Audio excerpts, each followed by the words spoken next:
Nak kurus ni, you kena faham formula ni. Formula dia apa? Formula dia adalah 8-20. 80-20 formula dalam bab kurus. Siapa yang tak faham ni, you akan penat buat benda-benda yang mungkin you expect kesan besar tapi tak jadi sangat. Jadi kalau first time tengok akaun saya ni, saya nak minta anda klik follow. Anda komen dekat bawah 80-20. Boleh tak? 80/20, komen kat bawah dan manfaatkan semua button-button belah kanan anda tu, okey, like, komen dan repost lah video ni. Baik, 80/20 ni apa? Ramai orang nak kurus, dia bersenam. Dia kata bersenam kena kurus. Ramai orang nak kurus, dia kena puasa. Ramai orang nak kurus, dia kena ambil suplemen. So jadi kita kena faham dulu prinsip utama, konsep sebenar nak kurus ni macam mana.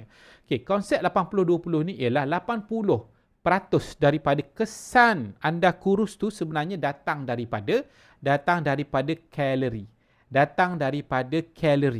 Kurang kalori, maka tubuh kita akan bakar lemak yang ada dalam tubuh dan berat kita akan boleh turun. Kalau kalori kita sama, maka dia tidak ada perubahan. Kalau kalori kita lebih, maka dia akan simpan lebih lemak dalam tubuh kita. So 20 tu apa? 20 tu sebenarnya kesan daripada kita buat exercise.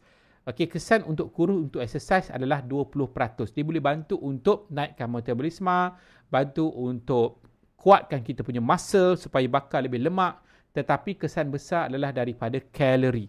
Jadi kalau you nak kurus, the best thing ialah you cut kalori. Tapi ada masalah lain pula. Bila kita cut kalori, apa jadi? Simple je. Kalau kita puasa, apa jadi? Kan, apa yang jadi? Biasanya kita akan lemau, kan? Lepas puasa 3-4 hari rasa penat, tubuh ni rasa penat. Itu datangnya suplemen. Bila kita pilih suplemen yang betul, dia akan bantu untuk bagi kita energi, tenaga dan bantu juga bentuk tubuh kita supaya kita boleh bakar lemak, kita boleh kurus dan kita boleh maintain berat badan yang baik itu dalam tempoh yang lebih lama dan lebih senang. Jadi nak belajar konsep ni sebenarnya simple tapi kena bijak. Sebab tu kena smart. Smart fat burner.